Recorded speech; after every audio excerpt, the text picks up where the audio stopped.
Hello friends, welcome back to new quantum classes. और आज हम पढ़ने जा रहे हैं डाटा हैंडलिंग, जो कि आज तक का सबसे ज़्यादा ही इम्पोर्टेंट टॉपिक होने वाला है। और सच में ये जो टॉपिक है सबसे ज़्यादा इम्पोर्टेंट होने वाला है। और जल्दी से स्टार्ट करने के लिए सबसे पहले आप हमारे चैनल को सब्सक्राइब कर दीजिए, बेल आइकन दबा दीजिए और बेल आइकन को दबा के ऑल पर सेट कर दीजिए। अपने फ्रेंड के साथ हमारी वीडियोस को शेयर करना मत भूलिएगा। और हाँ, आप हमारे वीडियोस को लाइक भी कीजिएगा, अपने फ्रेंड्स के साथ शेयर ज़रूर कीजिएगा। और हाँ, इस चैप्टर को हम बिना कोई देरी किए स्टार्ट करते हैं। पहले तो हम देख लेते हैं इसमें क्या हम पढ़ने वाले हैं। हम अंडरस्टैंड करेंगे यूज़ ऑफ ऑर्गेनाइजिंग डाटा, यानी कि जब हम डाटा को ऑर्गेनाइज करेंगे इसका क्या यूज़ होता है, हम उसे समझेंगे। और टेलीमार्क्स को यूज़ करेंगे डाटा को ऑर्गेनाइज करने में। और रिप्रेजेंट करेंगे डाटा को किसके ज़रिए, पिक्टोग्राफ और बार ग्राफ के ज़रिए हम डाटा को रिप्रेजेंट करेंगे। इस चैप्टर के अंदर हम 3 चीज़ें समझेंगे। पहले देखते हैं डाटा क्या है। A collection of information in the form of numerical figures is called data, यानी कि किसी भी इंफॉर्मेशन की कलेक्शन जो कि न्यूमेरिकल फिगर्स के अंदर दी जाती है उसे हम डाटा कहते हैं। यानी कि कोई भी इंफॉर्मेशन का जो कलेक्शन होता है, तो जो कि न्यूमेरिकल फिगर्स के अंदर जो हमें इंफॉर्मेशन दी जाती है उसे हम डाटा कहते हैं। ठीक है, चलिए पहले तो हम इसे देख लेते हैं कि जैसे कि आइसक्रीम्स है, हमारे पास कुछ आइसक्रीम्स है या फिर कोई स्टॉल। कुछ स्टूडेंट्स थे, ठीक है, कुछ स्टूडेंट्स के स्कूल में स्टॉल्स लगे थे जिसके अंदर 3 फ्लेवर ऑफ आइसक्रीम थे। मतलब अब कौन से फ्लेवर की आइसक्रीम थे? स्ट्रॉबेरी थी, बटरस्कॉच थी और चॉकलेट थी। तो इतने बच्चों ने, मतलब जितने भी बच्चे हैं, हाँ, तो इस ग्राफ में जितने भी बच्चे हैं उन्होंने अपने हिसाब से अलग अलग आइसक्रीम्स को वोट दिया है। ठीक है, अब अगर मैं आपसे कहूँ कि आप इस ग्राफ को पढ़ के, यानी कि पूरे के पूरे ग्राफ को पढ़ के टोटल नंबर ऑफ वोट्स पता करें चॉकलेट के, बटरस्कॉच के और स्ट्रॉबेरी के, तो आप कर पाएंगे? यस, हम कर पाएंगे, लेकिन इसमें थोड़ा सा टाइम लगेगा। ठीक है, और काफ़ी बार ऐसा होता है कि हम इसे करना, कभी कभार हम इसको हमें याद रखना होता है कि बटरस्कॉच को इतने वोट मिले, चॉकलेट को इतने वोट मिले एंड स्ट्रॉबेरी को इतने वोट मिले। तो इससे क्या करते हैं हम, ऐसी कोई इन्फॉर्मेशन, ये हमें कोई इन्फॉर्मेशन दी गई है बहुत ही ज़्यादा इम्पोर्टेंट, तो इसे हम ग्राफ पे रिप्रेजेंट कर देंगे। ठीक, ग्राफ पे रिप्रेजेंट कर देंगे और फिर उस ग्राफ को हम नोट कर लेंगे। ठीक है, और फिर हमें वो अच्छी तरीके से याद रहेगा।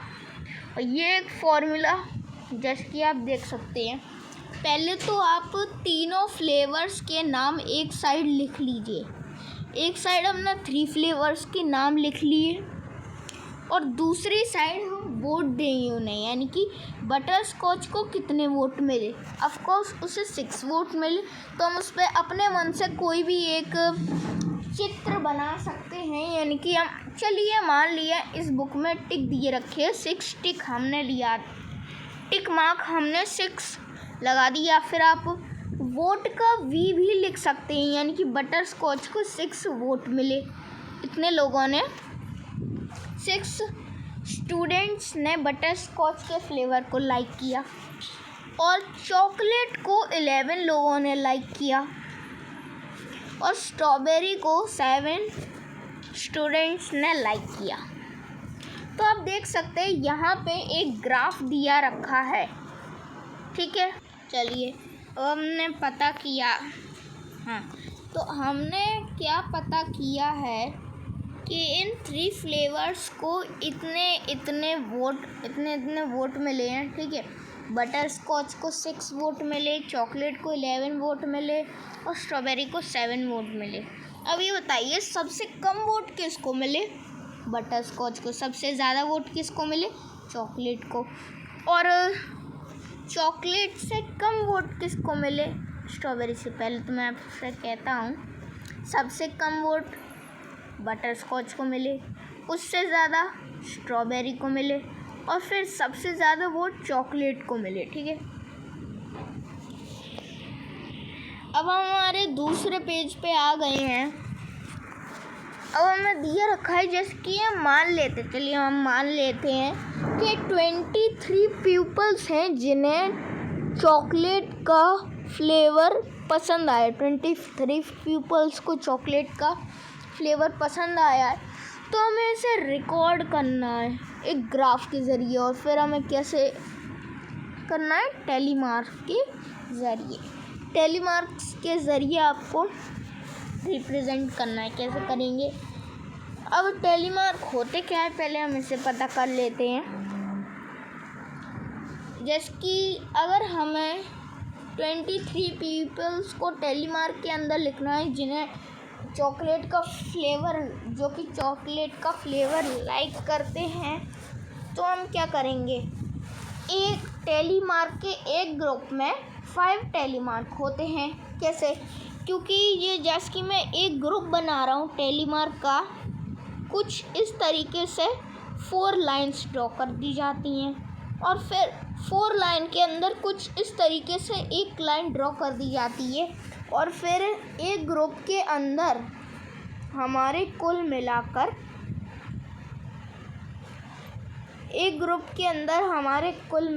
कितने टेलीमार्क हो जाते हैं? 5 टेलीमार्क हमारे एक ग्रुप में हो जाते हैं। जैसे कि आप देख सकते हैं इधर भले ही थोड़ा साफ नहीं आया, लेकिन हाँ इसके नीचे नंबर दिए रखे हैं एक ग्रुप में कितने टेलीमार्क हैं। 5 टेलीमार्क, इसमें 5 हैं, इसमें 5 है। पहले तो मैं इसे थोड़ा सा जूम आउट कर लेती हूँ। चलिए, कुछ इस तरीके से दिया गया है हमें और फिर हमने कुछ इस तरीके से कर दिया है। 23 हम बना रहे हैं, तो पहले हम ये जो टेलीमार्क का फिगर है हम क्या करेंगे इसका? पहले तो हम इसको 4 बार उतार लेंगे क्योंकि 20 दिया गया। पहले तो 23 का बाद में लिखेंगे, पहले 20 करेंगे। ये 5, ये 5, ये 5 एंड ये 5। हमारे कुल मिला के 5 ग्रुप हो गए टेलीमार्क के, जिनके अंदर 5 टेलीमार्क हैं और हमारे पास 4 ग्रुप हैं जिनके अंदर 5 टेलीमार्क हैं, ठीक है।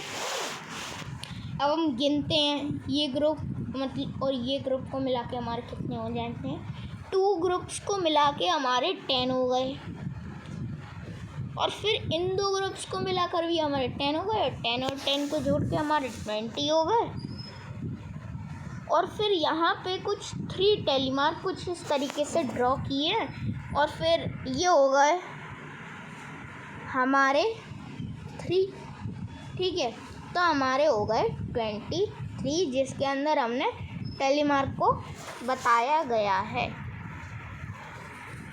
और यहाँ पे भी कुछ टेलीमार्क दिए रखे हैं और यहाँ पे भी कुछ हमारे टेलीमार्क दिए रखे हैं। क्या टेलीमार्क है? फेवरेट फ्लेवर्स स्टूडेंट्स के, अब इनको भी हम टेलीमार्क में कर लेते हैं। बटर स्कॉच 6 स्टूडेंट को पसंद आया, तो हम यहाँ पे कुछ इस तरीके का टेलीमार्क लगाएंगे। 1 ग्रुप के अंदर 5 और फिर +1, ठीक है। चलिए हम देखते हैं एक टेलीमार्क में 5, हाँ एक ग्रुप में 5 टैली मार्क और प्लस 1 टैली मार्क अलग से, तो हमारे 6 हो गए। और चॉकलेट को कितने मिले? 11 वोट मिले थे ना चॉकलेट को, तो हम क्या करेंगे, एक ग्रुप ऐसे बनाएंगे तो हमारे मतलब 5 हो गए। और फिर हम इसी तरीके का एक और ग्रुप बनाएंगे, हमारे 10 हो गए, प्लस 1 इक्वल्स टू 11। और हम देखते हैं स्ट्रॉबेरी को कितने वोट मिले, 7 वोट मिले।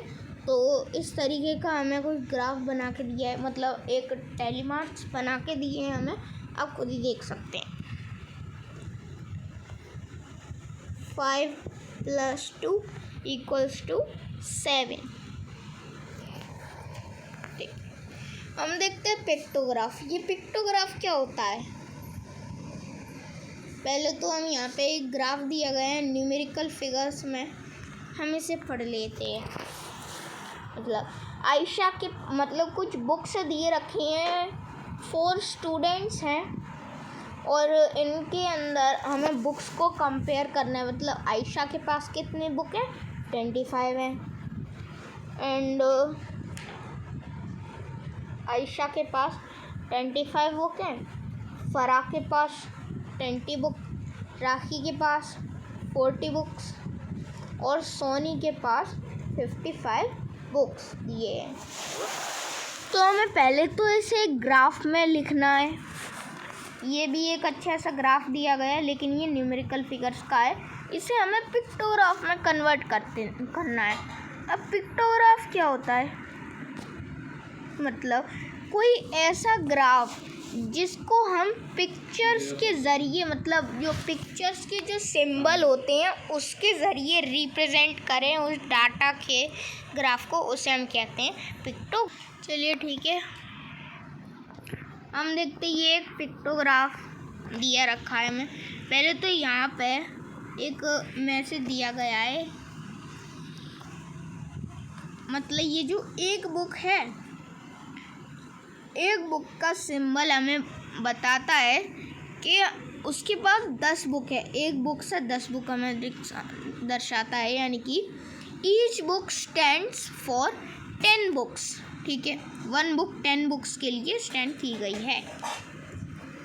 अब आयशा के पास कितनी बुक्स थी? 25 बुक्स थे। और फराह के पास 20 बुक्स थी। राखी के पास 40 बुक्स थी एंड सोनी के पास 55 बुक्स थी। पहले तो हम आयशा का देख लेते हैं। आयशा के पास कितनी बुक्स थी? 25। पहले मैं इसे थोड़ा सा स्क्रॉल कर लेता हूँ। ठीक है, आयशा के पास थी 25 बुक। और हमने जैसे कि पढ़ा था, एक बुक 10 बुक्स को दर्शाती है, यानी कि ईच बुक स्टैंड्स 10 बुक्स।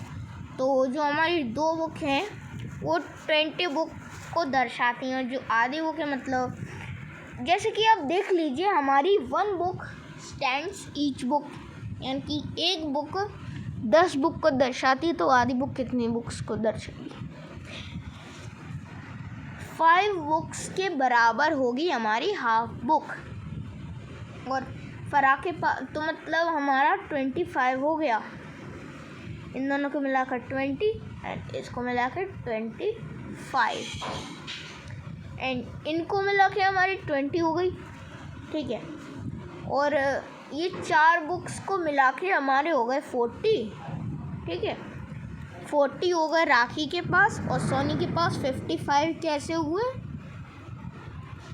पहले मैं इसे थोड़ा स्क्रॉल, हाँ कैसे हुए? क्योंकि 1 बुक हम इनको काउंट करते जाएंगे, क्योंकि 1 बुक 10 बुक को दर्शाती है, इस वजह से 1 2 3 4 5 और ये आधी बुक है तो हम इसे 5 दे देंगे, क्योंकि ये 5 बुक्स को दर्शाती है। पहले तो 5 multiply by 10 books equals to क्या होगा हमारा? इक्वल्स होगा हमारे 50 के। और फिर इसमें हम 5 कर देंगे, 5 कर देंगे और फिर हमारे 55 हो जाएंगे। अब यहाँ पे पिक्टोग्राफ दिया गया है, हमें पहले उसे समझ लेते हैं। ठीक है, यहाँ पे एक पिक्टोग्राफ दिया गया है। अब हमें इसके अंदर से कुछ क्वेश्चंस करने हैं। तो जैसे कि आपको पता ही है, 1 कोन 25 कोन्स को दर्शाता है। अब number of ice cream cone sold, यानी कि मंडे को इतनी आइसक्रीम सोल्ड हुई, ट्यूसडे को इतनी, वेडनेसडे को, हाँ वेडनेसडे को इतनी, थर्सडे को इतनी एंड फ्राइडे को इतनी। तो पहले तो हम पता करते हैं मंडे को हमारी कितनी आइसक्रीम सोल्ड हुई। 2 को मिला कर 50 एंड फिर 50, तो 100 प्लस, चलिए ये हमारे 100 एंड ये भी हमारे 100, तो कुल मिला के हमारे 200 आइसक्रीम 200 आइसक्रीम जो हैं वो मंडे को हमारी सोल्ड हो गई। और ट्यूसडे को हमारी कितनी आइसक्रीम सोल्ड हुई? 150 आइसक्रीम सोल्ड हुई। एंड वेडनेसडे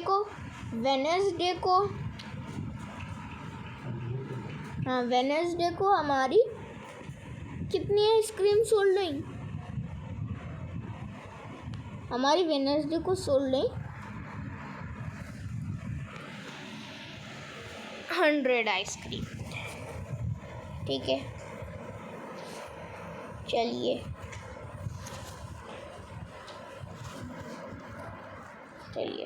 अब पहले तो हम पढ़ लेते, जैसे कि अगर आपको पिक्टोग्राफ बनाना हो तो किस तरीके से बनाएंगे। हम कोई भी सिंबल यूज़ कर सकते हैं एक पिक्टोग्राफ को बनाने के लिए। ठीक है, ये नहीं कि आप वही सिंबल यूज़ किए, कोई भी सिंबल आप यूज़ कीजिए जो आपको समझ में आए। ठीक है, अब हम कुछ क्वेश्चंस करते हैं। यहाँ पे हमें कुछ क्वेश्चंस दिए गए हैं। On which day the last number of cones sold?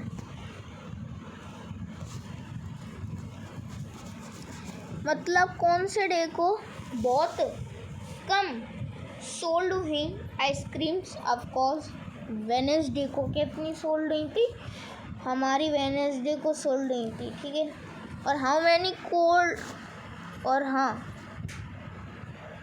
Many cones were sold at were sold that day? ठीक है, मतलब हमें समझाया गया है